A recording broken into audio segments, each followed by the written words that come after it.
I've compiled the best advice. If you do this one thing that I'm going to tell you what world-class athletes do to fall asleep before competitions.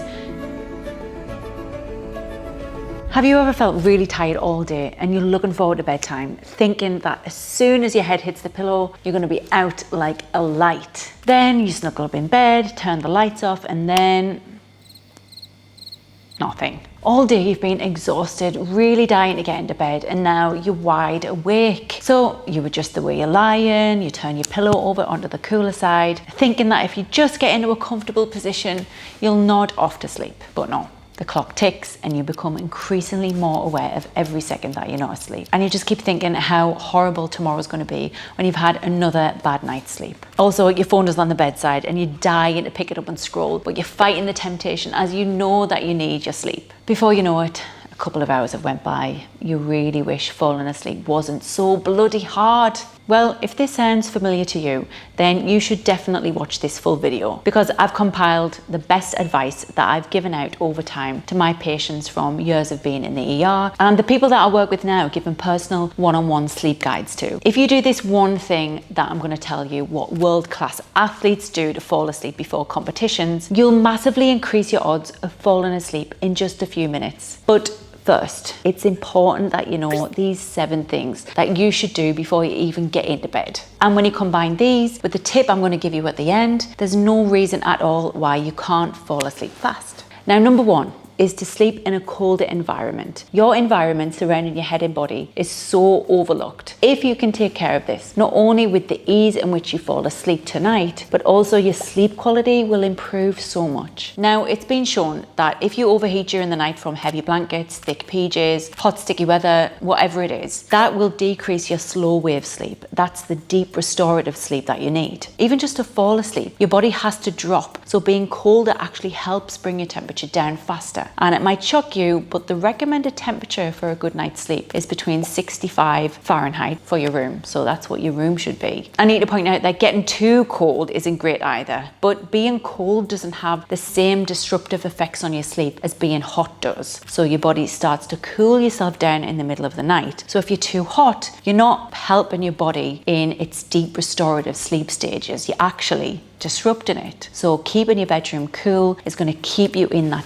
deep restorative sleep stage, which you so desperately need. Number 2 is to put away the clock. Having the ability to look at the time and see it and find out how much you haven't slept is not helpful and honestly only stresses you out. In fact, time monitoring is strongly linked to stress, which releases cortisol, the stress hormone, and that directly impacts the ability to fall asleep. Number 3, minimize or avoid caffeine altogether if you're really struggling that bad. Coffees, colas, some teas, even chocolate, don't forget, they all contain caffeine. This can take as long as 8 hours to wear off and get out of your system, which is crazy when you think about it. Such a long time, really. So avoid it too late in the day. I don't have anything after 2 o'clock as a strict rule, otherwise I know I won't sleep. My bedtime's around 10:30. But caffeine doesn't actually keep you awake, by the way. It's rather a sleep blocker. Adenosine is the chemical that builds up in your brain over the day, and it's the reason why you feel sleepy. And the caffeine blocks the signals in the brain. That's why when all of a sudden your body gets rid of the caffeine, you have a caffeine crash. Once it wears off and the receptors in the brain have gotten rid of the caffeine, then the adenosine is being acknowledged again, and you have this huge wave of tiredness kick in. And night shifters,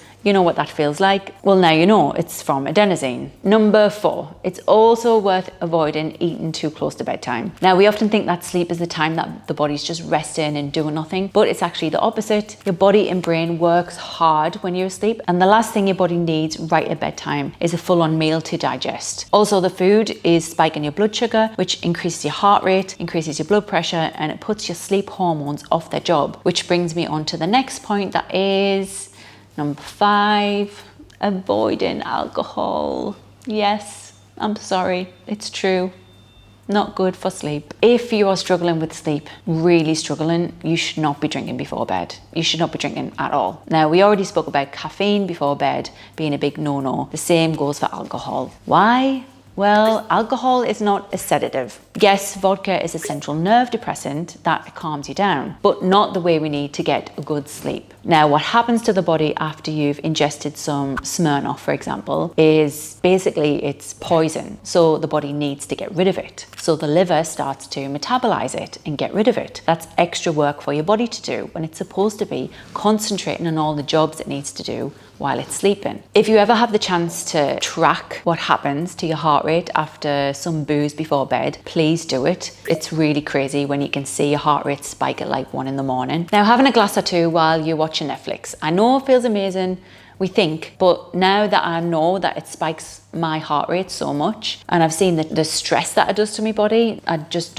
not drinking late at night before I go to bed. It's not worth it. The body is placed under such immense stress by alcohol consumption. So it affects your liver, it affects inflammation, your brain cells, fluid balance. So this increase in heart rate reflects on the body's efforts to cope with the physiological effects of alcohol and maintain a normal bodily function. So in other words, it's for your sleep. Number 6, this tip is a 3-for-1. So we're talking about exercising and being physically tired. This can help you fall asleep faster, but working out too close to bed, like 2 or 3 hours before, can actually keep you up longer. So earlier in the day is better, and the same goes with naps. Actually, they're good if that's what you need, just a quick little nap to wake you up in the afternoon, give you some more energy. But for me, anything later than 3 p.m. or later, it's really hard to fall asleep if that is a late nap. So if you're struggling with that and you're taking a nap during the day, keep an eye on the time that you're napping. So make sure that you're actually relaxing before bed. If you try and sleep and you're wired and your brain just won't be ready, going back to that exercise point again, if you're exercising too close to bedtime, your brain is just going to be wired and you're not going to be ready for bed. So the point is to make sure that you're actually relaxing before bed. Doing a relaxing activity within the hour before bed, like reading, is the perfect ritual to put you in the right mindset to make sure that you fall asleep easier. Number 7, thinking about the light that goes into your eyes, like sun exposure during the day and minimizing your light exposure in the evening. But it's equally important to get natural sunlight for at least 30 minutes a day. So if you're in an office all day, you have problems falling asleep, remember, I need to get outside. What this means, your body has an internal body clock. It's called your circadian rhythm. So if you're getting outside during the day, your body will take in this sunlight and it's helping to regulate your body's own internal clock. You're helping to condition your body's schedule and trigger tiredness at the right times. So by the time the evening sunlight comes around, this is a different color at night and your body knows this. So taking an evening walk also helps get your body's internal clock regulated. By now, if you're lying in bed after all of that, now let's go to the technique that I want to show you. This was allegedly practiced by the Navy. It should have you falling asleep in about 2 minutes, no matter where you are. These studies claimed they were used on fighter pilots who would often make avoidable mistakes as a result of stress and ultimately sleeplessness. So it was designed to allow them to fall asleep anywhere, even while sitting up. After about 6 weeks, they claimed that 96% of the pilots could fall asleep in less than 2 minutes. And it goes like this. First, you need to relax each part of your body step by step. Take a deep breath, close your eyes and begin to focus on your face. Picture every muscle slowly relaxing. If you need help, like you can't quite make sure if you're relaxing enough, if you squish and squint your face first as hard as you can, and then release it and relax. Breathe out as you feel your cheeks, your tongue, your mouth, your jaw relax, even imagining your eyes sinking in at the back of your head. Then slowly make your way down your body and do the same thing to each muscle group. Tighten and relax your shoulders, then tighten and relax your arms, from your forearms to your fingers, to your chest and your legs, and finally all the way down to your feet, all while breathing deeply and focusing on relaxation. Once you've gone through the whole body, focusing on clearing the mind helps to get you in a meditative state. As thoughts pop into your head, try to not dwell on them and simply let them pass. If you think through any emotions, this can actually stimulate your muscles to involuntarily contract. Much like meditation, don't let the thoughts take over. Now, this is going to take some practice, but try to focus on your breathing. Breathing in Breathing out, slowly and controlled.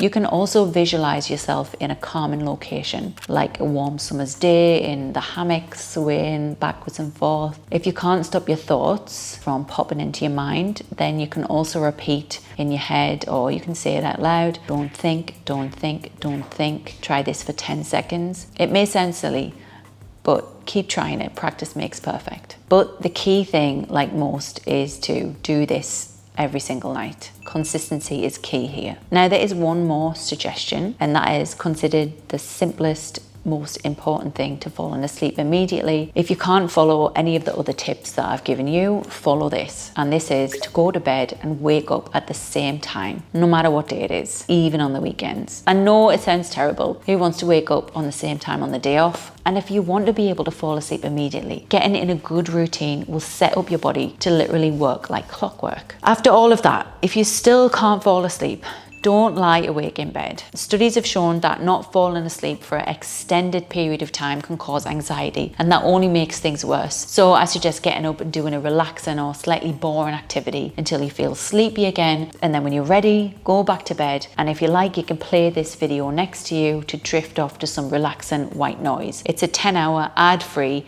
peaceful white noise video. Sweet dreams.